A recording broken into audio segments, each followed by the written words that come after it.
Dadar Ratnagiri passenger railway सुरू व्हावी, त्यांना प्लॅटफॉर्म मिळावा या सगळ्या ट्रेनला, यासाठी माजी खासदार आपण पाहतो या ठिकाणी उपस्थित आहेत, सुनील शिंदे या ठिकाणी उपस्थित आहेत आणि यांनी भेट घेतलेली. आपण थेट त्यांची बातचीत करणार आहोत. तर तुम्ही आज भेट घेतली, आमचं काय म्हणाल? कारण GM तर GMला तर वेळ नाही असं समजतंय, त्यामुळे ॲडिशनल GM यांची तुम्ही भेट घेतली आहे.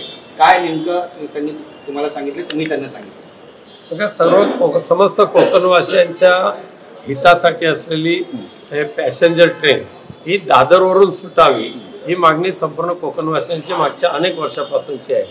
मागच्या 9 जानेवारीला ह्या मागणीच्या अनुषंगाने आम्ही GM यांना भेटलो होतो. त्यांनी त्यावेळेला आश्वासन दिलं होतं. आजसुद्धा पुन्हा त्यांना आम्ही भेटायला आलो आणि ते प्रपोजल त्यांनी AGM यांच्याकडे दिलेलं आहे. आम्ही AGMना सर्व भेटून सांगितलेले आहे, चर्चा केलेली आहे आणि त्यांना कोणत्या ठामपणे सांगितलेलं आहे की सर्वसामान्य कोकणवासियांसाठी आवश्यक असलेली ही दादर रत्नागिरी आणि दादर सावंतवाडी पॅसेंजर ट्रेन ही कोकणवासियांसाठी आहे. अख्ख्या दुनियेच्या, अख्ख्या भारत देशाच्या तुम्ही किती ट्रेन कोकण रेल्वे मार्गाने चालवता, त्याच्याशी आमचं कोकणवासियांचं देणं घेणं नाही आहे. पण ही सर्वसामान्यांची ट्रेन आहे, त्यामुळे तुम्हाला हे चालू करावेच लागेल. आणि जर दुर्दैवाने चालू केली नाही तर 1 मार्च 2025ला आम्ही दादर गोरखपूर आणि दादर बलिया या 2 गाड्या आम्ही सुटू देणार नाही, हे आम्ही या पत्रामध्ये तशा पद्धतीचं ठासून सांगितलेलं आहे. सुदैवाने AGMने सुद्धा प्रतिसाद दिलेला आहे. प्रपोजल येत्या आठवड्यामध्ये तयार करून पुढची काय नेमकी प्रोग्रेस झालेली आहे ते आम्हाला कळू, अशा पद्धतीने त्यांनी ओरली आम्हाला आता डिस्कशनच्या वेळेला सांगितलेलं आहे. नक्कीच एक महत्त्वाची बाब म्हणजे दादरवरून या गाड्या पूर्वी पण सुटायच्या, पण या बंद करण्यात आल्या. यामागचं काही कारण देण्यात आलं? कोरोनाच्या कार्यकालामध्ये ह्या सर्व गाड्या ज्या बंद केल्या होत्या, त्यानं कोरोना थोडा संपल्यानंतर त्यांनी ते दिव्यापासून सुरू केली. पण तो कोरोना पूर्ण संपला तरी ती दिव्यावरची गाडी दादरला आली नाही. उलट दादरला प्लॅटफॉर्म मिळत नाहीत असं त्यावेळेला कारण सांगायचे. आता दादरच्या प्लॅटफॉर्मवरून गोरखपूरला गाडी सुटते, बलियाला गाडी सुटते, मग आमच्या रत्नागिरींनी सावंतवाडीला गाडी का सुटत नाही, हा आम्ही प्रश्न त्यांना विचारलेला आहे. पण परप्रांतीयांचा जो मुद्दा आहे तो आता शिवरायांवर आहे का, अशी पण चर्चा करते. परप्रांतीय नाही, परप्रांतीयांचा मुद्दा आणि कोकणचा मुद्दा याच्यामध्ये खूप फरक आहे.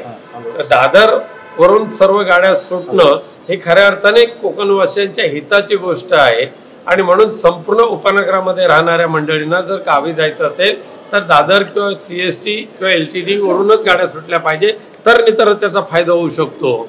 आणि ही गोष्ट आम्ही प्राधान्याने AGM साहेबांच्या निदर्शनास आणलेली आहे. एक राजकीय प्रश्न तुम्हाला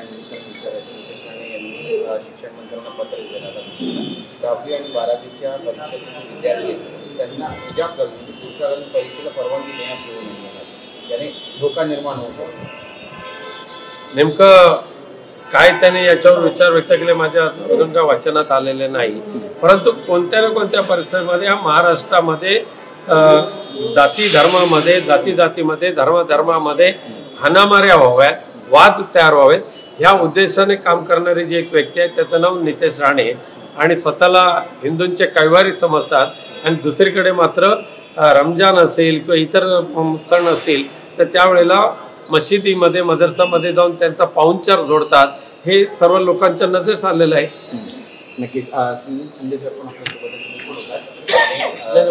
तुम्ही पण आपली भूमिका आक्रमक भूमिका घेतली आहे.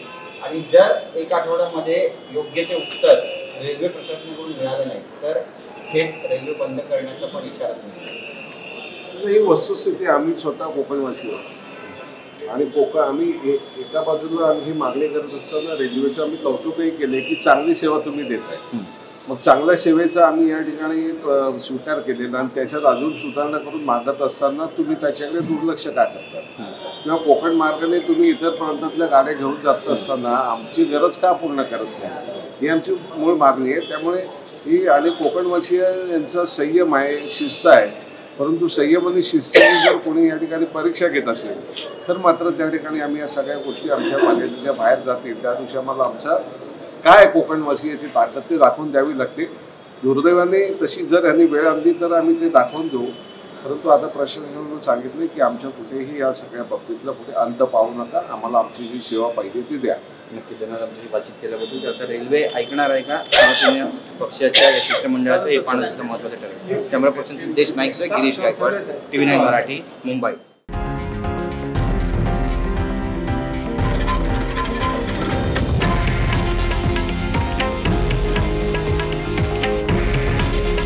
हे आहे देशातील नंबर 1 न्यूज नेटवर्क आणि आपण पाहत आहात TV9 मराठी. काळजी तुमची, हित महाराष्ट्राचं.